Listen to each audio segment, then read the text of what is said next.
Muy buenos días para todos, el Señor les bendiga.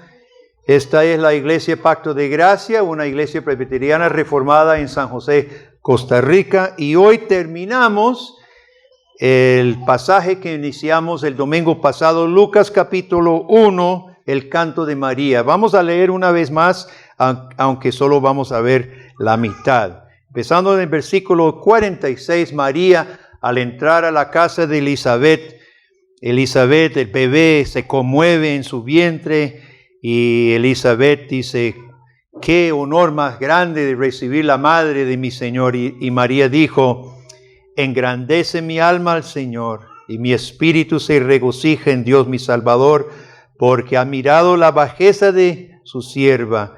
Pues he aquí, desde ahora en adelante, desde ahora me dirán bienaventurada todas las generaciones, porque me ha hecho grandes cosas el poderoso, santo es su nombre.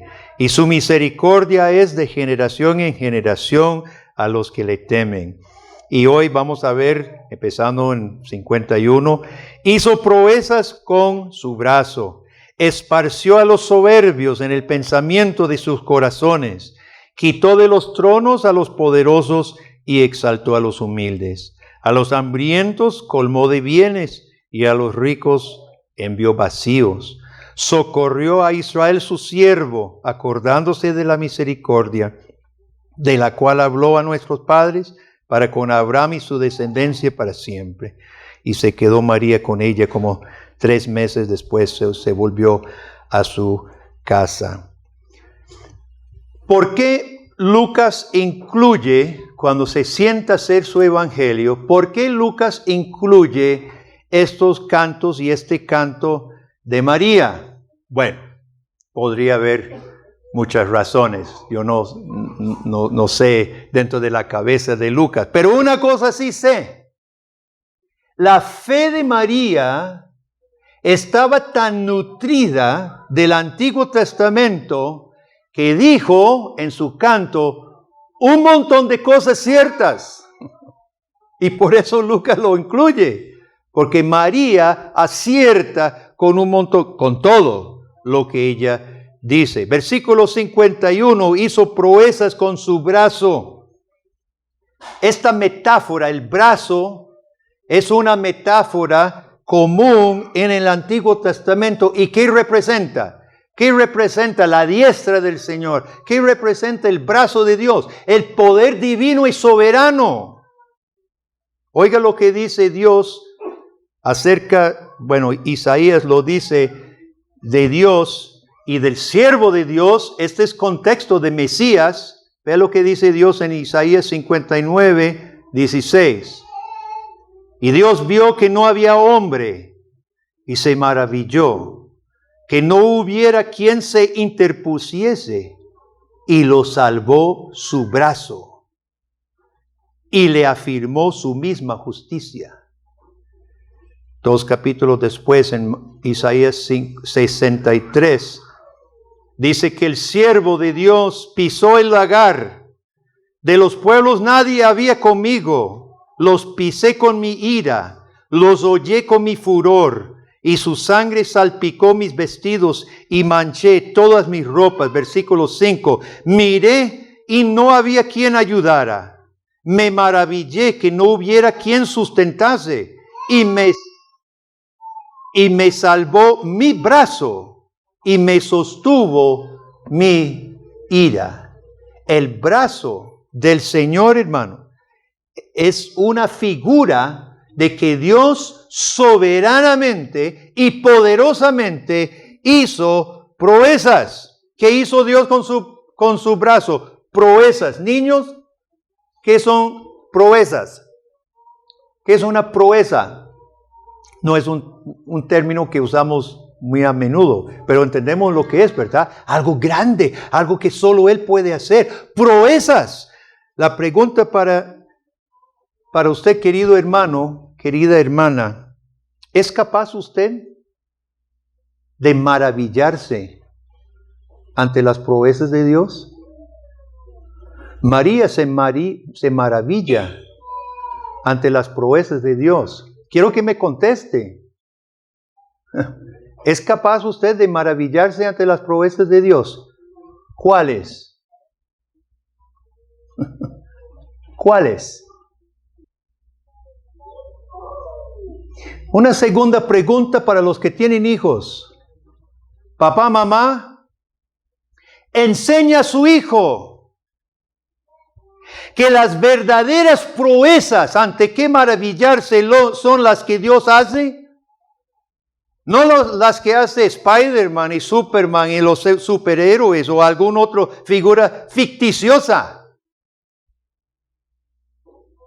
Es una tragedia del mundo moderno vivir en un mundo ficticio. Nos maravillamos de proezas que ni siquiera existen. Pero a muchos les gusta. ¿Sabe por qué? Lea el resto de este versículo. ¿Cuáles son las proezas que Dios hizo? Esparció a los soberbios en el pensamiento de su corazón. Dios derriba a los soberbios. En el mundo ficticio que no existe, en el mundo de los videos y las películas, hermano, nosotros creamos la historia que queremos, pero en el mundo real, en este mundo, el mundo que pertenece a Dios, nos encontramos no solamente con un legislador santo y justo, sino uno con un brazo divino y poderoso que ejecuta sentencia, la sentencia que Dios dicte. Y un punto más, la última parte de este versículo. El Dios verdadero nunca juzga mal porque mira hasta el corazón. Dice, esparció a los soberbios en los pensamientos de su corazón. Papá, mamá, si su hijo está prefiriendo proezas ficticias que ni siquiera existen, usted tiene una tarea muy grande y muy urgente también. Porque ese mismo niño me gustaría agarrarlo y preguntarle, dígame usted qué conoce de Dios, qué maravillas ha hecho, qué proezas ha hecho. Quiero hacerle un examen de su conocimiento bíblico, porque si sabe más de los superhéroes que del Dios verdadero, usted, papá o mamá, está fallando terriblemente ante el Señor. Versículo 52. Quitó de los tronos a los poderosos y exaltó a los humildes. Dios quita y Dios exalta. María, empapada del Antiguo Testamento, pudiera haber estado pensando de muchos diferentes pasajes. Por ejemplo, cuando Daniel va delante de Nabucodonosor, y tiene que interpretar su primer sueño de la imagen. Vea lo que dice Daniel ante el rey más poderoso de ese tiempo. Dios muda los tiempos y las edades. Dios quita reyes y pone reyes. Ojo, Nabucodonosor, que lo mandó 7 años a comer pasto como una bestia, porque no se sometía, no se humillaba. Dice, da la sabiduría a los sabios y la ciencia a los entendidos. Dice María, Dios pone y Dios quita.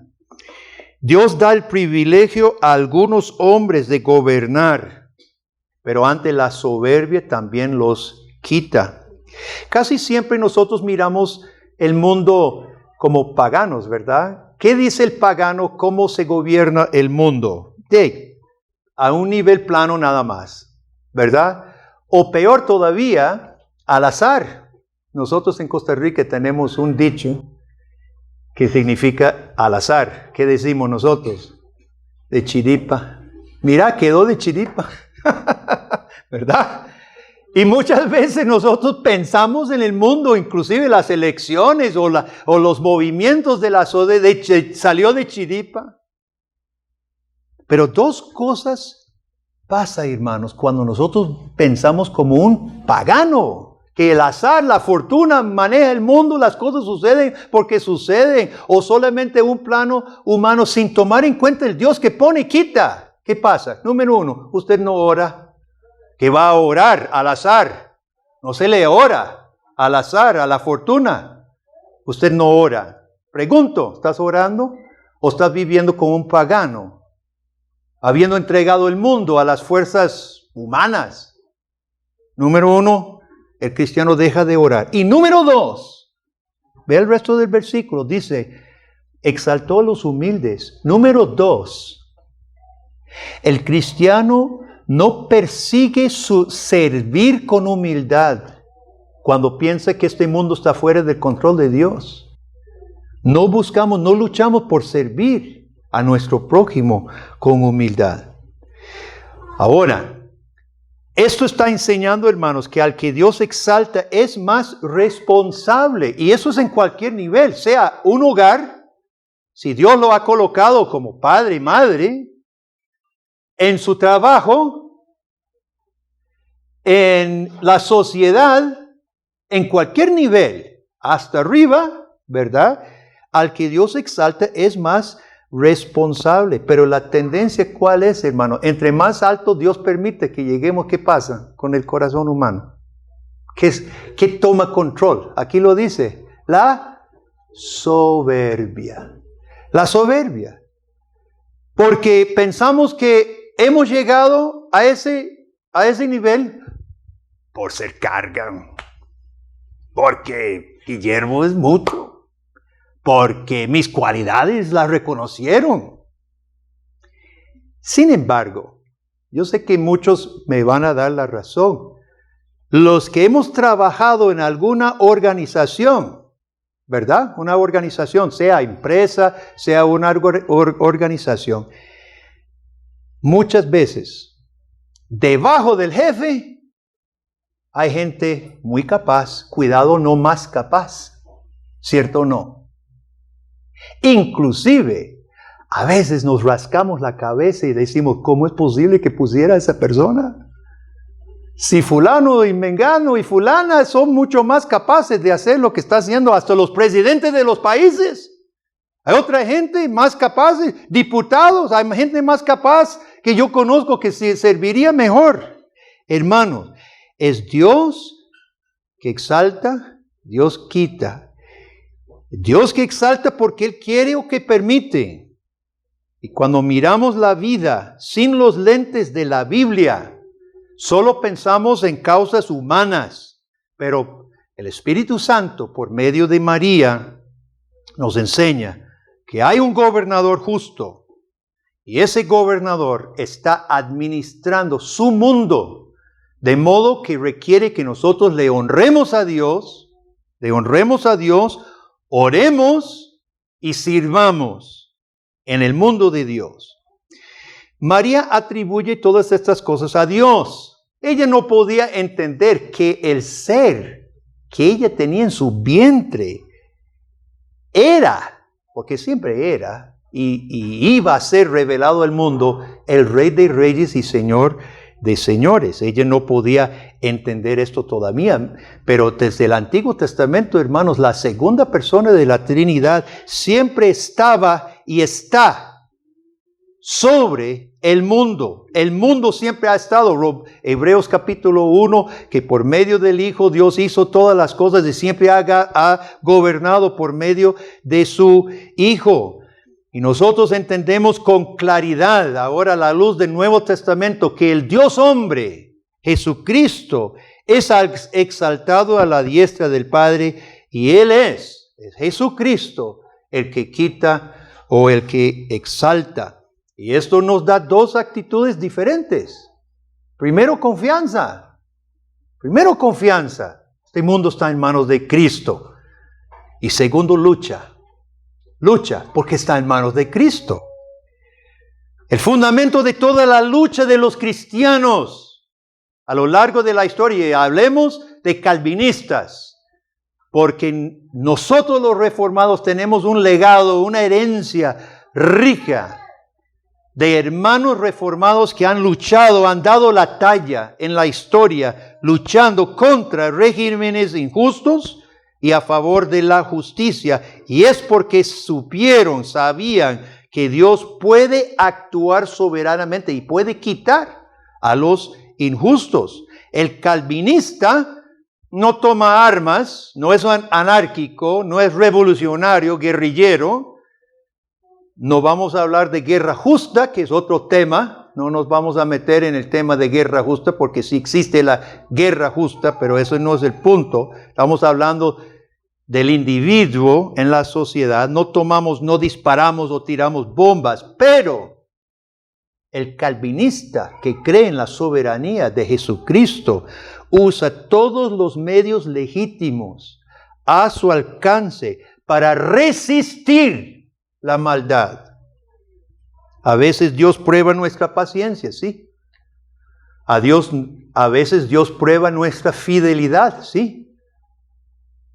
Creo que viene tiempos ya en Costa Rica. Se ha aprobado el aborto. Dios va a probar qué van a decir los cristianos. En 1973 se aprobó Roe versus Wade, la legalización del infanticidio en Estados Unidos, por medio del cual se ha abortado, se ha matado infantes antes de nacer, inocentes, más de 60 millones solo en Estados Unidos, sin contar China, Rusia, Cuba y los demás países de Europa que han estado abortando bebés. Planned Parenthood estaba detrás, así listo para montar sus centros de infanticidio, lo cual hicieron de la noche a la mañana. Brotaron clínicas de aborto en todo el país. Los cristianos fueron tomados por sorpresa. Vieron todo lo que estaba pasando, pero no se dejaron. Mi hermana trabajó en una clínica provida, atendiendo a madres que iban a abortar posiblemente, pero aconsejándoles, ayudándoles a que tuviera su bebé, y si no pudieron con el bebé, pues darlo en adopción, y ella de hecho adoptó dos hijos. Mi mamá colaboró con protestas. Políticos en Estados Unidos comenzaron a luchar. Y hoy, hermanos, ¿cuántos? 50 años después, ha durado 50 años la lucha, dura. Han ido presos más de un cristiano. 50 años después, hay estados con o poquísimas o con ninguna clínica de aborto, gracias a las luchas de los cristianos. Después de estar plagados sus estados de clínicas de infanticidio, hoy no existe ninguno, pero la lucha fue ardua, fue larga. Nosotros no deberíamos permitir que se adelante, si ya tenemos el ejemplo de lo que pasa en los países, hermanos. No podemos estar de brazos cruzados ante las injusticias, porque hay un Dios en el cielo y hay un Jesucristo que nos está probando. Si no creyéramos en un Dios soberano, ¿para qué luchar contra el mal? Pero precisamente porque sabemos que hay un Dios soberano, que se actúa, es que el cristiano ora y lucha. Y a todos nosotros nos toca o lo uno o lo otro. O orar o luchar. O tal vez ambos. A orar, hermanos, todos. A luchar a quienes Dios llame. Versículo 53. A los hambrientos colmó de bienes y a los ricos envió vacíos. Eso es otro mensaje contra la soberbia en favor de la humildad. Niños, ¿cuándo Dios proveyó para los hambrientos? Deme ejemplos, yo puedo pensar en algunos. Ejemplo rápido. ¿Cuándo Dios proveyó para los hambrientos? Cuando no tenían comida. ¿Perdón? El maná en el desierto. Estaban en el desierto y Dios hacía caer pan del cielo todas las mañanas. ¿Cuándo más? Yo puedo pensar en un profeta que no tenía comida. Elías en la sequía, y los cuervos le traían carne, ¿verdad? Bueno, esos son dos muy conocidos. María conocía su Antiguo Testamento que Dios había provisto. Y ella hace un llamado en contra de la soberbia, la prepotencia personal. Versículos 55, 50 y 54, 5 termina diciendo que Dios es Dios fiel, se acordó de su misericordia. Antes del exilio, hermanos, ¿cómo estaban las cosas? Terribles. Los sacerdotes eran tan corruptos. Creo que uno de los profetas dice que los sacerdotes eran tan borrachos que caían sus caras en su vómito en la mesa. A eso se dedicaban, sus borracheras nada más. Los reyes impíos promoviendo la idolatría. Los profetas comprados. Y Dios los mandó al exilio. Pero ¿qué hizo Dios con su pueblo remanente? Los socorrió, lo que dice María. Tenía un pueblo verdadero y los volvió a traer. Ahora, ¿cómo estaban las cosas en el tiempo de María? Parecido. Un sacerdocio tan corrupto, hermanos, que era puro negocio. En el tiempo de Jesús, con Caifás y Anás, su suegro, ellos, los sumos sacerdotes, alquilaban el templo. Alquilaban los que vendían ovejas con ritevi. Porque llegaba algún campesino con su propia oveja para sacrificar y lo inspeccionaba y decía, no, tiene una pata torcida, eso no puede ser, tiene que ser sin defecto, le vendo el mío por el doble. Y eso es lo que pasaba. Para no hablar de los cambistas, alquilaban lugares para los cambistas. ¿Sabe qué era el negocio de los cambistas en el templo? Por eso Jesús se enojó tanto que volcó las mesas, tome su plata. ¿Sabe qué era? El Antiguo Testamento decía que la ofrenda era tanto shekel. Bueno, nadie usaba shekel en el tiempo de Jesús. Entonces los judíos en todo el imperio llegaban con dracmas y con las monedas del imperio. Pero tenía que dar la ofrenda en shekel. ¿Y cuánto vale cuántas dracmas por un shekel? Un montón. Y era terrible el abuso. Algunos mismos, como Nicodemo, que era piadoso, y otros, algunos del mismo Sanedrín se quejaban contra los cambistas porque era tan rapaz su abuso de cambiar dinero y se lucraban terriblemente porque tenía que, ¿verdad? Venían al templo con dracmas o la moneda que sea y tenía que llevar de aquí a ahí shekel, ¿verdad? Entonces cambiaban dracmas por shekel, el shekel hebreo que solo ellos inventaron. O usaban. Fue terrible. Herodes fue terrible. Herodes el Grande, que es el rey, papá de Herodes posterior, el rey cuando María hace esta canción, había asesinado a sus propios hijos para que nadie lo amenazara en su reino. Y trató de matar a Jesús mismo. Ante todo esto, hermano, ante todo esto, María proclama que Dios es ayudador de su pueblo. ¿Por qué? ¿Qué dijimos en Salmo 136? Porque para siempre es su misericordia. Las promesas de Dios no fallarán. Y dice María, Dios socorrió a su paidos. Es un término griego que se puede traducir o como hijo o como siervo. Sea cualquiera de los dos, la idea es que Dios con tierno amor socorre al que no puede socorrerse a sí mismo. Su hijo, su siervo, Dios tiende la mano, acordándose de la misericordia. No es que Dios olvide de la misericordia, a nosotros parece, porque Dios a veces alarga la prueba, pero Dios no olvida de la misericordia, hermano. Porque para siempre es su misericordia. Y María lo sabía, se había criado memorizando ese salmo. Esta convicción, hermano, fue la convicción de todos los cristianos a lo largo de la historia que se entregaron a servir a Dios en este mundo, no temiendo hombre alguno ni las consecuencias. Porque para Abraham y su descendencia. Ahora, hay un problema, hermano.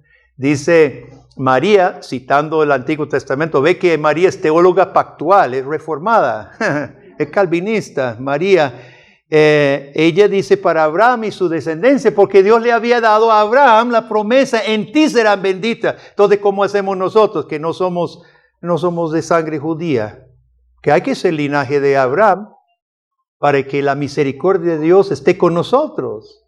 Bueno, aún en el Antiguo Testamento sabemos cómo fue. los que son de la fe de Abraham. Porque Abraham fue justificado por la fe antes de recibir la circuncisión. Y Pablo dice en Gálatas 3, porque si somos de Cristo, ¿qué somos? Linaje de Abraham, herederos según la promesa.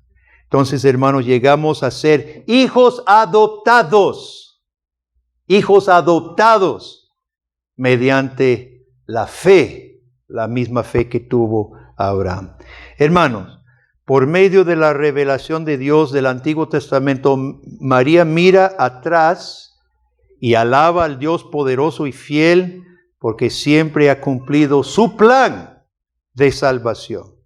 Ahora María está pensando en el futuro, y con base en la revelación que acaba de tener de Gabriel, el ángel, con base en la revelación que le comunica Elizabeth, ella dice sencillamente: todas las generaciones me dirán bienaventurada, porque el hijo que ella cuidaba en su vientre en ese momento era el cumplimiento y el meollo de la salvación de Dios.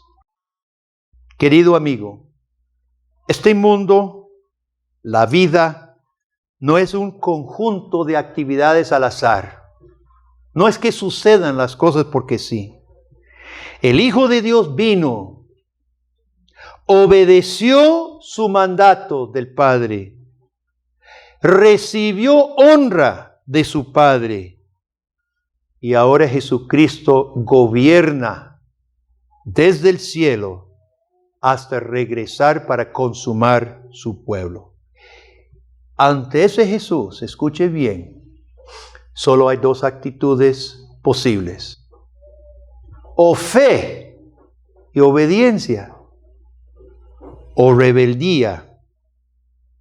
Rebeldía ante el Señor, fiel, misericordioso y poderoso y justo. Si alguien está escuchando estas palabras que aún no ha presentado su vida ante este Señor Jesucristo, hoy las palabras de María son para usted. Acérquese con fe y arrepentimiento a Jesucristo. Rinda su corazón delante de Él, que es el Dios soberano y el Salvador misericordioso. Y Jesucristo dijo: al que a mí viene, no le echaré fuera. Usted será recibido con brazos abiertos por el Salvador de los pecadores.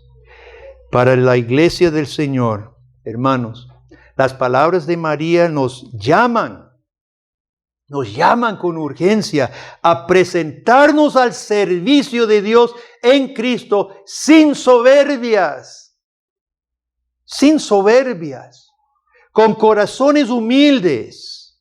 Cristo, el siervo del Señor, el siervo humilde, nos redime y nos recrea a su imagen como hijos obedientes, como hijos humildes. A Él sea la gloria. Amén. Oremos. Gracias, Señor, por este canto de María tan rico en teología, tan rico en historia y verdades bíblicas. Cuánto María puso en tan pocas palabras. Y muchas gracias, Señor. Y gracias, Jesús, porque nosotros sabemos que tú eres el cumplimiento perfecto de todo esto. Así que hoy te honramos, te alabamos y suplicamos, Señor, que permitas que nuestras vidas puedan ser presentadas sinceramente, Dios. Perdónanos cuando no oramos. Perdónanos cuando miramos el mundo como cualquier impío, cualquier pagano, pensando que las cosas suceden porque sí suceden. Perdónanos, Señor, y ayúdanos a retomar la fe en ti. Orar constantemente, resistir las injusticias que nos rodean, luchar porque creemos que hay uno en el trono que pone así como quita a los soberbios. Oh Dios, oramos que así sea en nuestra nación, en nuestro país, y oramos por una iglesia, Señor, que se levante con los ojos puestos en el verdadero Rey de Reyes y Señor de Señores. Es solamente en el nombre de Jesús que hemos hecho esta petición. Amén y amén.